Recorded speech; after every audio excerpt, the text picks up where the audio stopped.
बिस्मिल्लाहिर्रहमानिर्रहीम। जनाब वकास मलिक साहब, जनाब तलत अब्बास साहब, जनाब चौधरी खालिद साहब, चौधरी अब्दुल खालिक साहब, तीन साहब और दिलावर साहब, यकीनन 2007 की जो वकला मूवमेंट थी उसमें छोटा मोटा रोल बहरहाल मेरा भी था और अच्छा खासा वो छोटा रोल भी अच्छा खासा रोल था।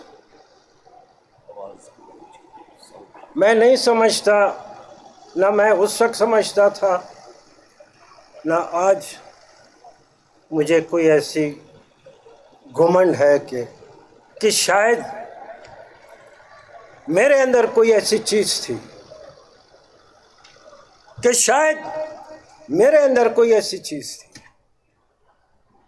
या इस मुल्क के गरीब मजलूम लोगों के साथ बहैसियत एक सियासी वर्कर के कोई वो लगाव का नतीजा था, या वैसे ही कुछ सानूबी मरंदा शौक सी वो जज्बा था।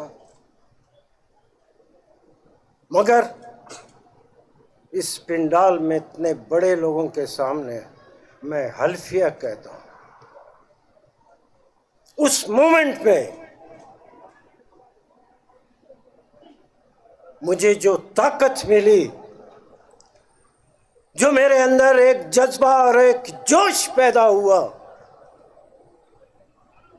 वो इकबाल बानो की इसी इंतहाई पुर असर नज़म का 100% नतीजा था। 100%। आज मैं यहाँ आपके सामने खड़ा हूँ और इकबाल बानो की इस इंतहाई वलवला अंगेज नज़म की शुरू, मैं ये समझता हूँ कुछ न कुछ शुरू होने वाला है। या अल्लाह जो भी शुरू हो हम सब के खैर में हो, वकला के इत्तेहाद में हो, इस मुल्क की बेहतरी में हो, मजलूमों और महकूमों के हक में हो। बहरहाल कुछ न कुछ होने जाने वाला है, होगा। जिस मुल्क में सिर्फ वो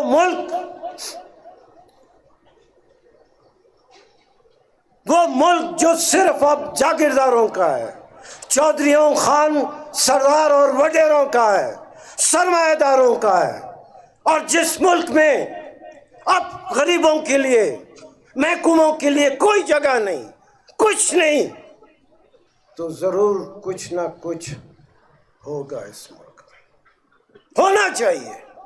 अगर अब भी कुछ नहीं होता, अब भी अगर कुछ नहीं होता, और अब भी अगर लोगों की आवाज, लोगों के दुख दर्द को हम नहीं समझ सकते, अगर उनके ऊपर होने वाले जुल्म और बेइंसाफियों को अगर हम नहीं देखते, तो इसका मतलब हम सिर्फ एक जीता जागता नहीं बल्कि सिर्फ सांस लेने वाले इंसान हैं। आज इस मुल्क में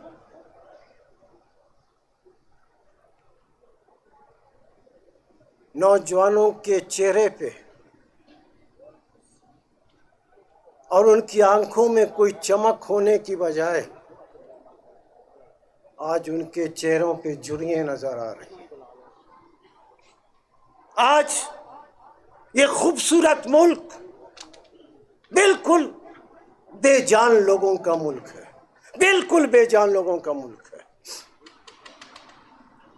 यहां बात करना, आवाज उठाना, अपनी आरज़ू और ख्वाब देखने को उस पे पाबंदी है।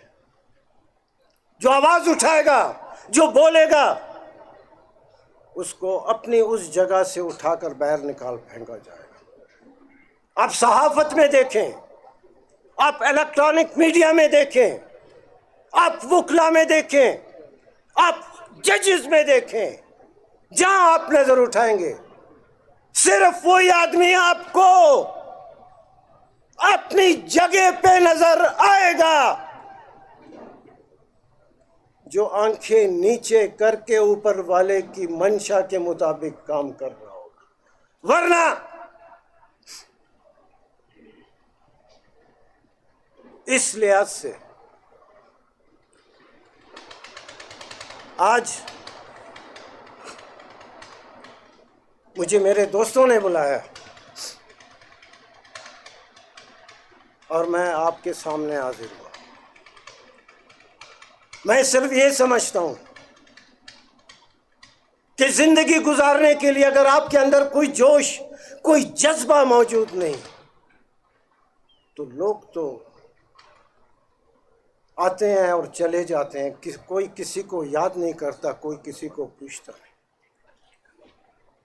हम पढ़े लिखे लोग हैं, हम काला कोट काला टाई के हवाले से हमारी पहचान है।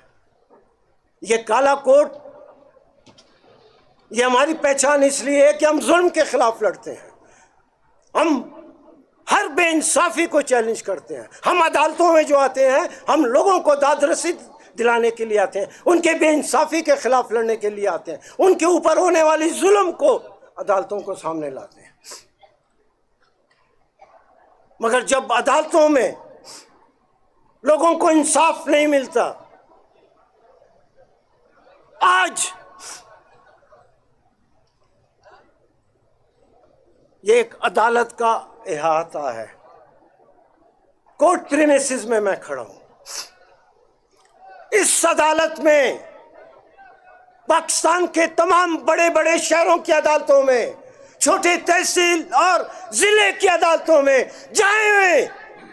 जाएं और जाकर वो रिकॉर्ड देखें कि आज इस पाकिस्तान की सारी अदालतों में, सारी अदालतों में जाएं, देखें कितने लोगों को इंसाफ मिला है। मैं दावे से कहता हूं कोई इंसाफ नहीं मिला है। क्या फायदा इन अदालतों का, क्या फायदा इन अदालतों का? मैं अपने तजुर्बे की बुनियाद पे, एक्सपीरियंस की बुनियाद पे कह रहा हूं, जाएं इस अदालत का सारा रिकॉर्ड निकाल के देख लें और आए मुझे बताएं कि इस आदमी को, इस शख्स को या इन लोगों को इंसाफ मिला। कोई इंसाफ नहीं। फिर क्या फायदा इन इमारतों को खड़ी करने का? क्या फायदा जब आप लोगों को इंसाफ नहीं देंगे? तो फिर बात सही है, फिर मत बुलाएं लोगों को, फिर मत बुलाएं 8 बजे लोगों को, और फिर 2:30-3 बजे अदालतें बंद नहीं करें। 8 से और 2:30 बजे तक। मैं गलत नहीं कहता हूं, मैं दावे से कहता हूं, दावे से कहता हूं, जब 2:30 बजे लोग जाते हैं अपने घरों को, तो अपने जिस्मों पे और अपने रूहों पे जख्म लेके जाते हैं। मैं दावे से कहता हूं। अब क्या बात करते हैं? मैं कोई गडरिया हूं, कोई मैं जंगलों में भेड़ बकरियां चराने वाला इंसान हूं? मैं कोई बिजनेसमैन हूं जो सिर्फ अपने पैसे की बात करता हूं? मैं इस शहर, इस मुल्क का, इस शहर का लोगों के हकूक के लिए लड़ने वाला है, बिल्कुल एक सिपाही की हैसियत से हूं। मैं दावे से कहता हूं कोई इंसाफ नहीं। सारी जिंदगी मैंने किसी बड़े आदमी के हाथ में हथकड़ी नहीं देखी। हथकड़ी देखी है तो गरीब के हाथ में देखी है। क्या बात करते हैं? तो ये कौन सा इंसाफ है जो बड़े आदमी को कटोरे में खड़ा नहीं करता और छोटी अदालत जो गरीब आदमी है उसको आप कटोरे में लाकर जो है, आप अदालतों की बात करते हैं जिसको हम जाके मोसेस जज साहबान कहते हैं, ऑनरेबल जज साहबान कहते हैं हम उनको।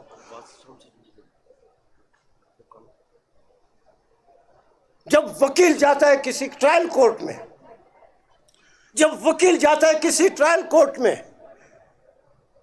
और उस आदमी के, उस लड़के, उस मुल्जिम के लिए उसके बाप ने, उसके माँ ने, उसके भाई ने, अगर किसी ने भी वकील को एंगेज किया है, तो जब वकील पहली फर्स्ट डेट ऑफ हियरिंग में जब जाके अपना वकालतनामा पेश करता है, पावर जब पेश करता है, ये मैं जीता जागता मिसालें दे रहा हूं आपको।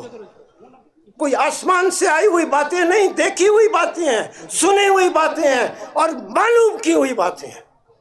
तो वो जज, वो मजिस्ट्रेट, वो जज उस वकालतनामे की तरफ तवज्जो देने के बजाय उस वकालतनामे को लेके उस पर साथ दस्तखत करने की बजाय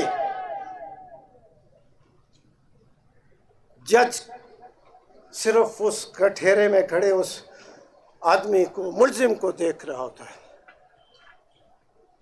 और जज के तासरात से, मजिस्ट्रेट के चेहरे के तासरात से साफ मालूम हो रहा होता है, साफ उल साफ, कि वकील साहब दिल में कह रहा होता है, जैसा चेहरे से साफ इजहार होता है कि वकील साहब क्यों तकलीफ करते हैं, इसके लिए वकाल, ये तो चेहरे से ही चोर या डाकू या कातिल नजर आता है।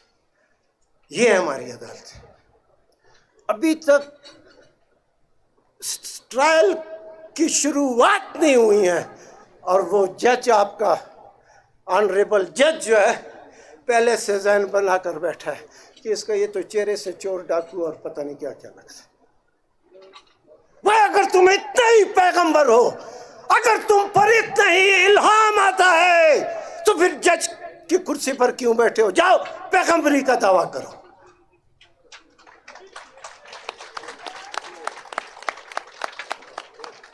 मत करो, ये अदालतों को मजाक बनाया है तुम लोगों ने, मजाक बनाया हुआ है। फिर एक रिपोर्ट आई हुई है, इंटरनेशनल ट्रांसपेरेंसी की रिपोर्ट आई हुई है। कितनी बुरी बात है कि पुलिस और अदलिया में जो है सबसे ज्यादा करप्शन है। अगर मेरे ऑफिस में या मेरे लोगों में अगर कोई करप्शन मौजूद है, तो उसका जिम्मेवार सिर्फ और सिर्फ अली अहमद कुर्द है और कोई नहीं। अगर आप लोगों की अदालतों में करप्शन है, उसके जिम्मेवार तुम लोग। ललकार है, ललकार है, तेरी ललकार है, ललकार है, ललकार है, तेरी ललकार है, ललकार है, ललकार है, तेरी ललकार है। उसकी जिम्मेवार सिर्फ तुम लोग हो। क्यों ये बातें होती हैं? क्यों ये सारा सिलसिला चल निकला है? आज अदालतों में जब आप लोगों को इंसाफ नहीं देते, तो लोगों ने सड़कों पे इंसाफ मुहैया करना शुरू कर दिया। आप नहीं देते इंसाफ, हम वकीलों का क्या कसूर है? खुदा की कसम, मैं दावे से कहता हूं, छोटा वकील हो, बड़ा वकील हो, 100% नहीं तो 50-60% वो केस तैयार करके जाके फिर अदालत में पेश होता है। और जुल्म है, कितनी बड़ी ये बेइंसाफी है कि वो 60-60% जो वकील तैयार करके जाते हैं और सारे साइटेशंस और रूलिंग्स पेश करते हैं, उसका भी थोड़ा सा मामूली सा हिस्सा भी जज साहब के अनाउंस किए हुए जजमेंट में उसका अशर अशीर भी नहीं होता। क्या बात करते हो? हम फीस लेते हैं, मगर एक इखलाकी मॉरल ऑब्लिगेशन में आ जाते हैं। हमने फीस ली है, हम मॉरल ऑब्लिगेशन में आते हैं। हमारी रोजी की जगह है, हम मॉरल ऑब्लिगेशन में आते हैं। हम अदालतों में जाते हैं, लोगों को इंसाफ दिलाते हैं, हमारी मॉरल ऑब्लिगेशन है। तुम्हारी क्या है? हम तो फिर भी तैयारी करके जाते हैं, हम तो फिर भी रात को 2 बजे भी अगर हम आप वकील किसी खाने से, किसी डिनर से आए, रात के 2 बजे भी जो बैठ के एक दफा फाइल की वर्क गिरदानी जरूर करता है कि माइंड रिफ्रेश हो जाए कि सुबह क्या कौन सी बात करनी है, कौन से रीजन को, कौन से ग्राउंड को, किस पीस ऑफ एविडेंस से जो है वो कर रहे हैं। उसके बावजूद ले आऊं जजमेंट्स, बताऊं लोगों को, बल्कि इस किस्म के स्टीरियोटाइप ये मैं सारे मुल्क की बात करता हूं। कितना बड़ा शहर है कराची, कितना बड़ा शहर है लाहौर, वो रहा पेशावर, ये रहा आपका पिंडी इस्लामाबाद। एक आदमी खड़ा होकर कहे, एक आदमी कि अली अहमद कुर्द गलत कहता है, एक आदमी खड़ा होके कि मैं जो कह रहा हूं मैं गलत कहता हूं। ये मेरा वकालत की तमाम चीजें मैं छोड़कर अपने घर जाता हूं, आप जाने आपका काम जाने, सही कहता हूं।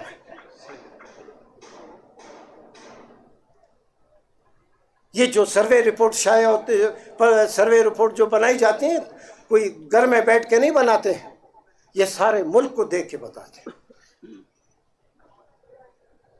कराची में ऐसी भी मैंने अदालतें देखी हैं, ऐसी भी अदालतें देखी हैं कि 18 या 20 केसेस की लिस्ट है, काज लिस्ट है,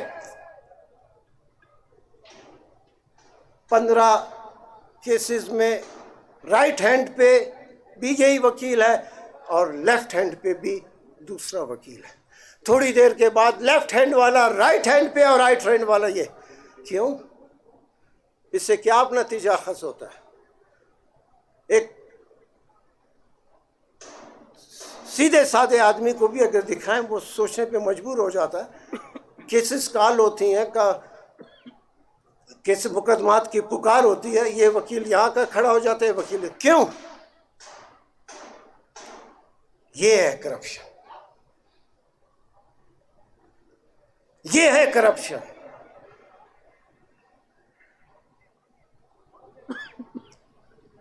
साकिब निसार, मैं ऐसे स्टेज पे, ऐसी जगह पे खड़ा हूं,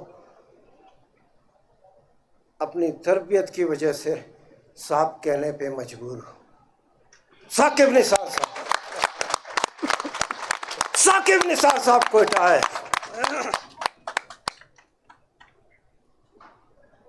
वो एक ट्रेडिशन बनी हुई है कि जब चीफ जस्टिस रिटायर होता है तो अज़राए एहसान, अज़राए मेहरबानी, ये जितनी भी सुप्रीम कोर्ट की रजिस्ट्री हैं उसमें आके डिनर भी लेते हैं, खाना भी खाते हैं, और 2 दिन 3 दिन में 3 दिन उसने काज लिस्ट, उसके सामने 3 दिन की काज लिस्ट थी।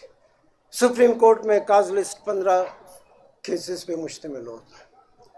पहला दिन साकिब निसार के साहब के कोर्ट रूम में, दूसरा दिन, तीसरा दिन 45 केसेस की लिस्ट। पहले दिन कोर्ट रूम 1 में 22 से 25 मिनट के अंदर काज लिस्ट खत्म। दूसरे दिन आधा घंटा या कुछ ऐसे। तीसरे दिन 15 से 20 मिनट, जिस पे मैंने कहा था कि मान लिया बिल्कुल कि ये 3 दिन की काज लिस्ट, 3 दिन की काज लिस्ट। चलें, वकील भी झूठे केस लगाते हैं, फीस की कंसिडरेशन भी बड़ी चीज़ है। मान लिया 45 केसेस में 20 केसेस बिल्कुल हमने फीस के खातिर लगाए, मान लेते हैं 25 केसेस भी लगाए, मान लेते हैं 30 केसेस में भी कोई लॉ पॉइंट नहीं, कोई नहीं, सिर्फ अपनी उसकी खातिर जो भी आप समझ रहे हैं। 10 केसेस में, 8 केसेस में, इसमें तो कोई ना कोई लॉ पॉइंट होगा जो जज साहब आपके आला व अरफा दिमाग की तवज्जो के लिए ज़रूरी थी। इसका मतलब आप न फाइल देखते हैं, ना आप ये सोचते हैं कि इस आदमी की अपील जो आखिरी अदालत है उसको जब आप डिसमिस करते हैं बगैर देखे, बगैर सोचे और बगैर अपने कानूनी, आईनी और इखलाकी जिम्मेदारियों को सामने रखते हुए जब आप बगैर देखे डिसमिस करते हैं। यहाँ लोगों ने तो आपसे नहीं पूछा, ऊपर बहुत बड़ी अदालत है, पूछेगा आपसे, जरूर पूछेगा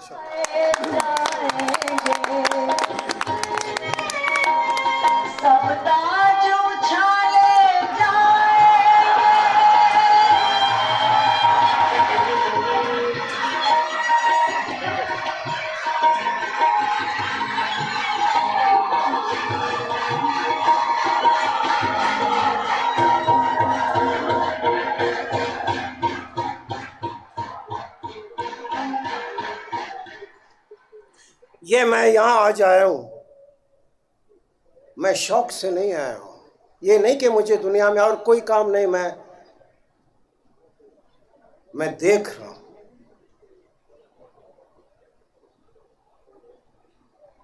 मैं देख रहा हूँ और मुझे नजर आता है एक एक चीज। लोगों का मुशाहिदा बहुत ज़्यादा होगा, उन बड़े ज़हीन लोग होंगे, सब कुछ होंगे, मगर जो मैंने माशरे में देखा है, जो लोगों में देखा है, सबसे बदतरीन जगह जेल होती है। सबसे बदतरीन जगह मेरे नज़दीक, सबसे सैडिस्ट आदमी वो है जिसने जेल को तख्लीक किया। वो कौन सा पाकिस्तान का जेल है जिसमें मैंने दिन रात और अपने खूबसूरत जवानी भी कहने नहीं गुजारी। जेहलम मैंने देखा है, अडियाला मैंने देखा है, कराची मैंने देखा है, कोयटा मैंने देखा है, मच मैंने देखा है, मस्तूंग मैंने देखा है, झटपट मैंने देखा है, लोलाई मैंने देखा है, इंदुबाग मैंने देखा है। क्या मतलब उस जगह को बहुत माइन्यूटली मैंने ऑब्जर्व किया है, माइन्यूटली मैंने देखा है, माइन्यूटली मैंने देखा है कि जिंदगी क्या है। और फिर मैं ये दावे से कहता हूं, फिर ये दावे से कहता हूं कि 25 और 30% जो भी जेलों में बंद हैं या जिनको इन अदालतों ने सजाएं दी हैं वो बेगुनाह लोग हैं। दावे से मैं कहता हूं।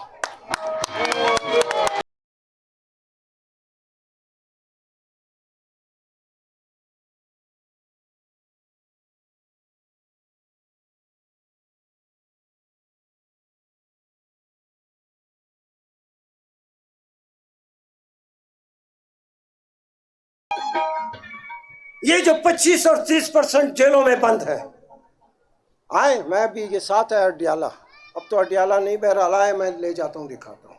आए कराची में ले जाता हूँ आपको, एक एक जगह की मैं आपको बात बताता हूँ। 25 से 30% इनका हिसाब वो लोग देंगे जो बगैर देखे, बगैर वकील को सुने हुए अपीलें डिसमिस करते हैं या सजाएं देते हैं। सबके सब कातिल नहीं, सबके सब चोर नहीं, डाकू नहीं। आप किस मर्ज की दवाएं, किस लिए आप लोगों को आपको लोगों ने बिठाया? ये मुल्क जहां जूनियर कलर की 1 महीने की तनख्वाह, सैलरी, और जब मैं कहता हूं कि ये बड़े लोगों का मुल्क है, तो एक जूनियर कलर की 1 महीने की सैलरी और रातों को बड़े अमीर लोगों के बैठकों में, ड्राइंग रूमों में, महफिलों में जो अंग्रेजी शराब की बोतल की कीमत है वो बराबर है। इधर 1 महीने के बाद कलर को जो तनख्वाह मिलती है वो अमीर आदमी रात को अपने दोस्तों के साथ शराब की बोतल को जाती है। कहाँ ये मुल्क को किस हालत में आपने पहुंचा है? इस मुल्क के गरीब लोगों को आपने कहां पहुंचाया है? आप जो लोगों के दुख और दर्द को नहीं देखेंगे, जब लोगों के दुख और दर्द को नहीं देखेंगे, नहीं हो सकता। जिस तरह लोग जिंदा हैं खुदा जानता है या उनके अपने घर वाले जानते हैं, कोई नहीं जानता। मगर जो लोग हैं उनको समझना चाहिए। फैसलाबाद में जो हुआ है, मैं दुनिया की सारी चीज़ें देखी हैं, मैं वैसे भी तबीयतन भी सोच के लिहाज से भी मैं मजबूत आसाब का मालिक हूँ, अच्छे खासे नर्व्स का मालिक हूँ, अच्छे खासे स्ट्रॉन्गर नर्व्स का मालिक हूँ।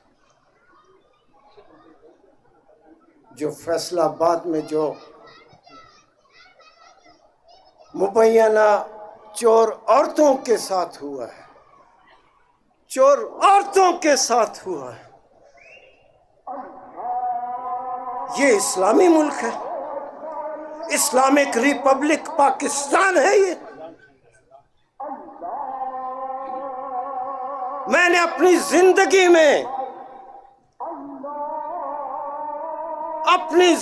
में इतनी खराब से मेरी मुराद जो दिल और दिमाग को हिला के रख दे, इतनी खतरनाक वीडियो मैंने नहीं देखी।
ये जो फैसलाबाद में हुआ,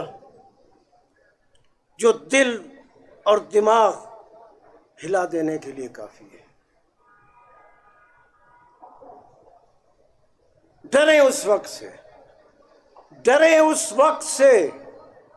फिर मैं कहता हूं बहुत बड़ा मुल्क है, बहुत ही बड़ा मुल्क है, 22 करोड़ आवाम का मुल्क है, और सब दुखी हैं और सब मजलूम हैं और सब के पास अपने बच्चों को खिलाने के लिए कुछ नहीं।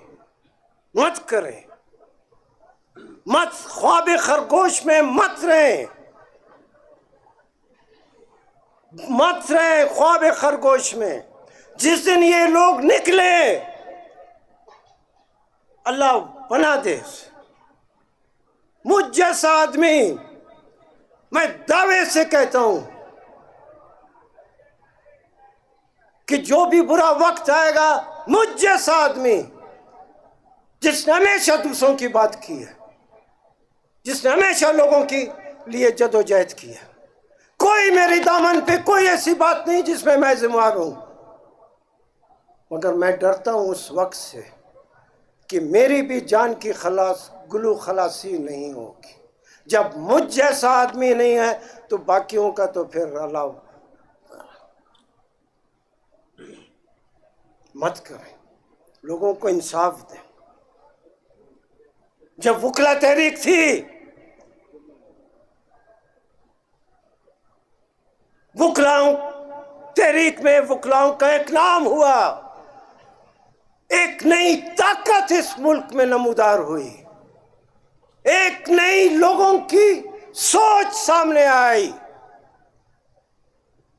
एक ऑर्गेनाइजेशन और एक डिसिप्लिन के तहत पिशावर से कराची, ग्वादर से कोयटा तक सारे वकील एक यूनिटी में थे।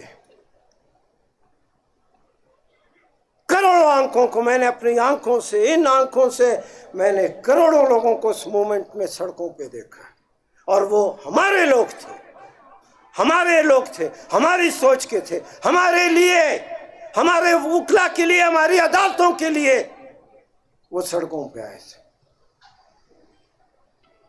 तो जब वकला में एक ताकत थी, यूनिटी थी, तो आपने इस्लामाबाद वकला के चैम्बर्स के लिए 40 कैनाल ज़मीन अतिया कह लें, तोहफा कह लें, दे दी। जब हम ताकतवर थे तो आपने 40 कैनाल दिए, और अब आप हमें डिवाइड और रूल के तहत, पॉलिसी के तहत, जब आप हमें तकसीम आपने किया है, जब आप समझते हैं, यह आपकी गलत फहमी है, यह आपकी गलत फहमी है कि हम कमज़ोर लोग हैं, यह आपकी सोच है कि हम में यूनिटी नहीं है, आपकी सोच है। आज वो ज़मीन आपने लिटिगेंट्स की फैसिलिटेशन सेंटर के लिए वक्फ किया। क्या अजब अजीब बात है। मैं कहता हूँ 2:30 बजे लोग जाते हैं, अपने रूहों पे ज़ख्म लेके जाते हैं, इंसाफ तो आप देते नहीं हैं, उनके लिए फैसिलिटेशन सेंटर बनाया आपने। क्या तजाद की बात, मत करें। वो 40 कैनाल ज़मीन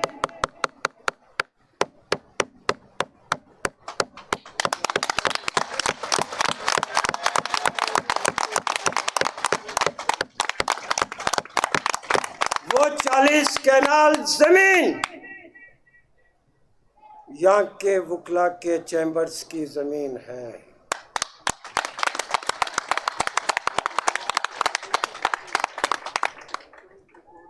उस ज़मीन से अपना हाथ उठा लो, शराफत इसी में है।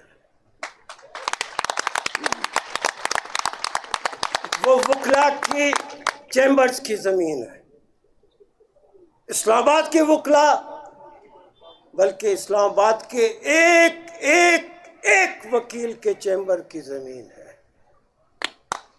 एक एक वकील के चैम्बर की ज़मीन। उस ज़मीन से अपना हाथ उठा लो।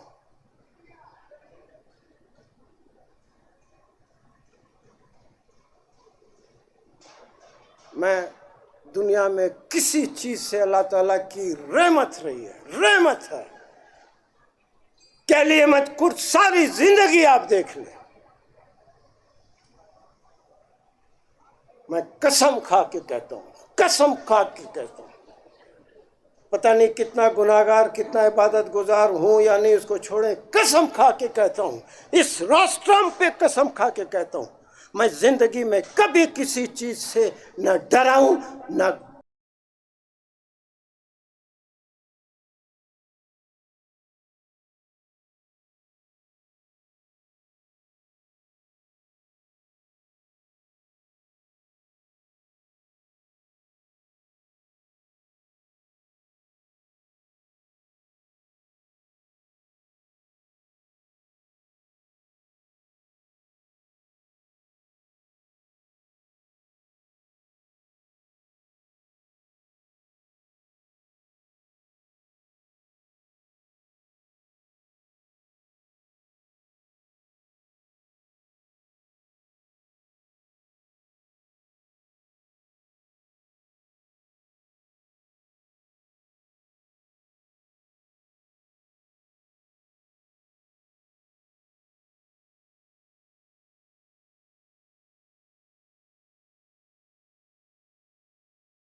कसम खा के मैंने कहा, रोस्ट्रम रोस्ट्रम, यहाँ झूठ बोलना गुनाह है।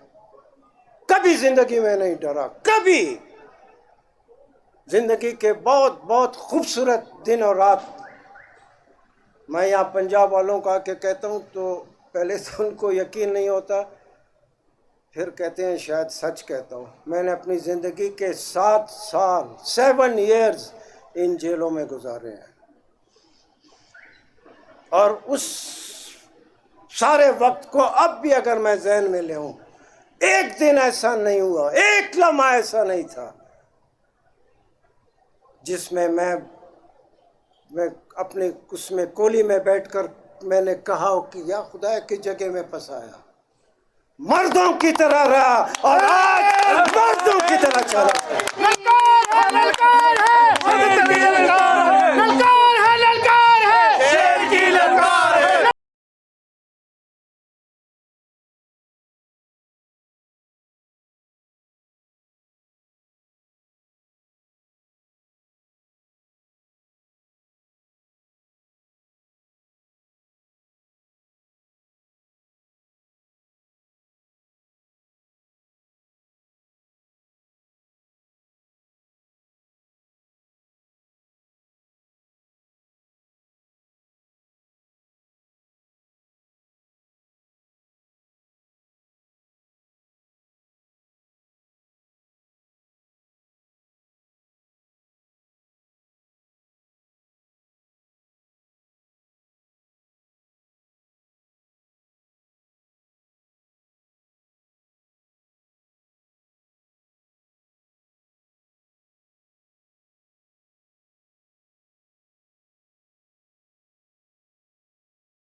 तो मैं एक चीज से जिंदगी में डरता हूं और आज भी डरता हूं, और जब तक जिंदा रहूंगा, अभी तो बहुत वक्त जिंदा रहना है लोगों के लिए, एक चीज से डरता हूं, सिर्फ बड़ी बात से डरता हूं। कोई बड़ा दावा, कोई बड़ी बात कतई नहीं करता हूं। होश में या ना होश में कभी मैंने बड़ी बात नहीं की, मगर मैं इस जगह में खड़े होकर ये कहता हूं कि ये चैम्बर्स की जमीन, इस्लामाबाद के वकला की चैम्बर्स की जमीन, एक एक वकील की जमीन, इसके लिए अगर मुझे 1000 दफा इधर आना पड़े, मैं आऊंगा और ये जमीन तुम्हारे बाप से लेकर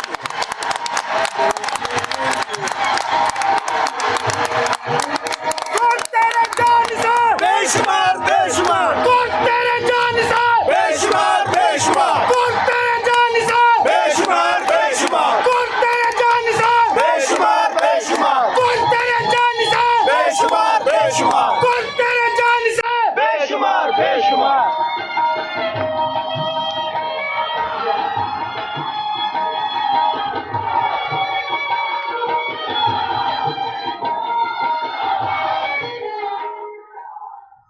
ना अपने आप को तकलीफ दो। मेरा तो शहर है, मैं तो आने में मुझे बड़ा अच्छा लगता है, ना मुझे तकलीफ दो। 1000 दफ़ा भी मुझे आना पड़ा, ये ज़मीन हमारे हाथ में होगी। ये हुआ। अब तुम जानो, तुम्हारा काम जाने, हम और हमारा काम हम जानते हैं।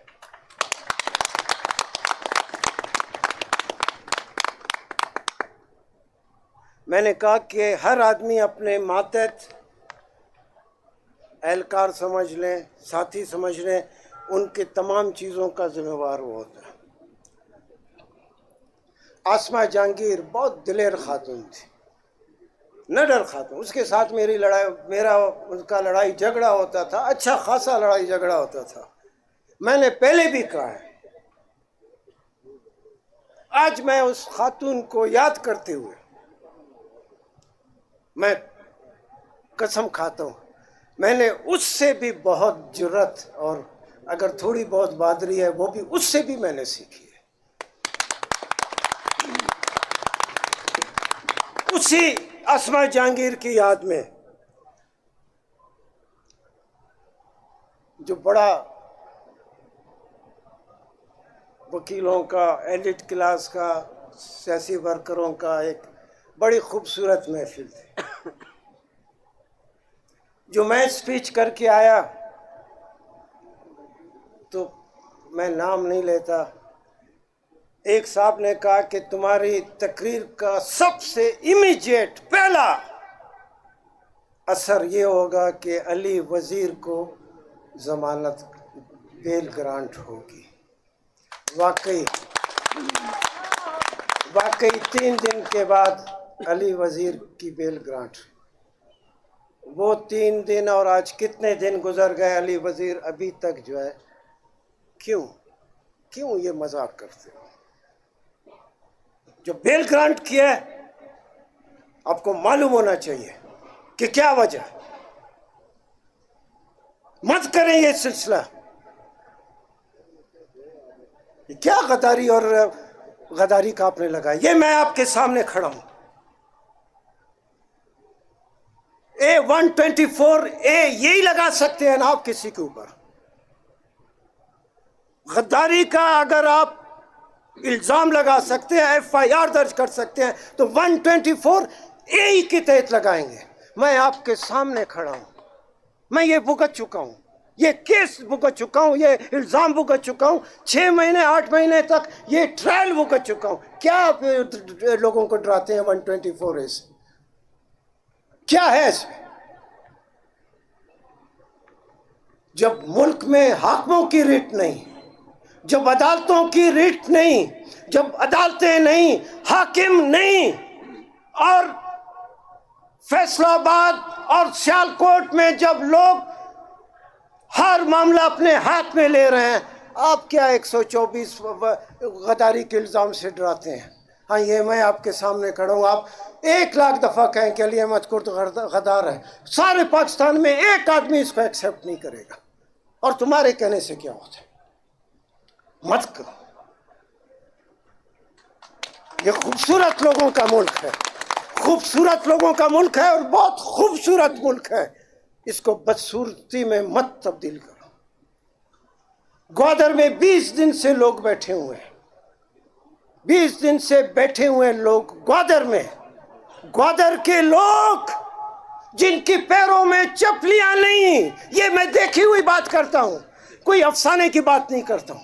बटे पुराने कपड़ों के साथ मछेरों की सरजमीन थी, आज उनको समंदर में तुम जाने नहीं देते हो। समंदर तुम्हारे बाप का इलाका है, क्यों नहीं जाने देते हो? 20 दिन से बैठे हुए,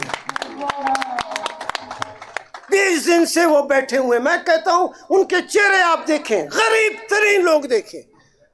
सारे मुल्क में गुर्बत है, सारे मुल्क में लोगों के चेहरे पे गुर्बत है, मगर सबसे ज्यादा गुर्बत बलूचिस्तान में है। वो है जहाँ ग्वादर में जो लोग हैं बैठे हैं, देख लें उसको। कल कराची से एक बहुत इज्जतदार, बहुत पुराना सियासी वर्कर, नेशनल पार्टी का वर्कर यूसुफ मस्से खान गया, खाली वहां गया, आपने उसको पकड़ के अरेस्ट कर लिया। क्यों? ये मुल्क में, आप इस मुल्क में फिरने की इजाजत नहीं किसी को। इस मुल्क में जाकर धरना देने वाले लोगों के साथ हमदर्दी करने की इजाजत नहीं है। इस मुल्क में गरीब और मजलूमों की हिमायत में आवाज उठाना गलत है। यूसुफ मस्से खान ग्वादर में आपने अरेस्ट किया, क्यों?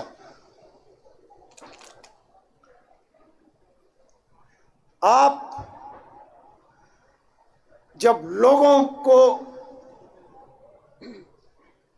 बोलने की इजाजत नहीं देंगे, और बोलता वही है जो सोचता है, और जो सोचता है, जो बोलता है, वो ख्वाब देखता है।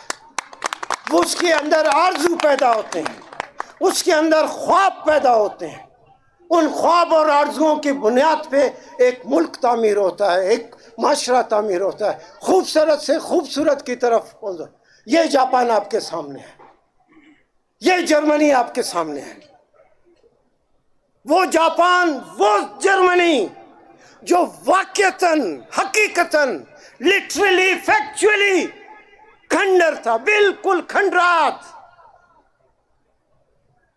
उन्होंने ख्वाब देखा, उन्होंने कहा हो गया होता है, जंग में हार जीत होती रहती है। उन्होंने ख्वाब देखा कि उस जर्मनी में जो खंडर बन चुका है, वो जापान जो खंडर बन चुका है, उससे खूबसूरत जापान, खूबसूरत जर्मनी बनाएंगे। आए चले देखते हैं क्या खूबसूरत जर्मनी है, क्या खूबसूरत। हमको भी ख्वाब देखने दें, यहाँ के लोगों को ख्वाब देखने दें, हमको बोलने दें, हमको सोचने दें। हम सोचेंगे, ख्वाब देखेंगे, हम में आरज़ू पैदा होगी, ख्वाहिश पैदा होगी। ये मुल्क खूबसूरत से खूबसूरत होता जाएगा। तुमने बहुत कर लिया, बहुत बहुत बहुत कर लिया तुमने, मगर मामला बिगड़ता गया। खूबसूरत मुल्क कुछ से कुछ बन गया। हमने बेड़ा उठाया, आपके सामने मैं खड़ा हूं। मुझे पता है मेरी आवाज में कितनी ताकत है, मैं जानता हूं। सुप्रीम कोर्ट बार का सदर ऐसे ही ऐरे गैरे तरीके से आदमी नहीं बनता, वो कोई चीज होती है।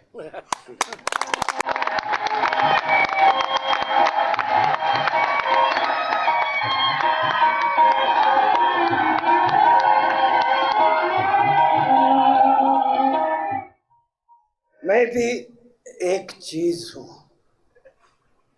ये मैं जो निकला हूं, अभी तक तो मैं पेशावर गया नहीं। पेशावर जिस दिन मैं गया और जब पेशावर से दरिया सिंध के साथ नीचे उतरते आया, फिर वही होगा जो वकील चाहेंगे, फिर वही होगा जो इस मुल्क के गरीब लोग चाहेंगे।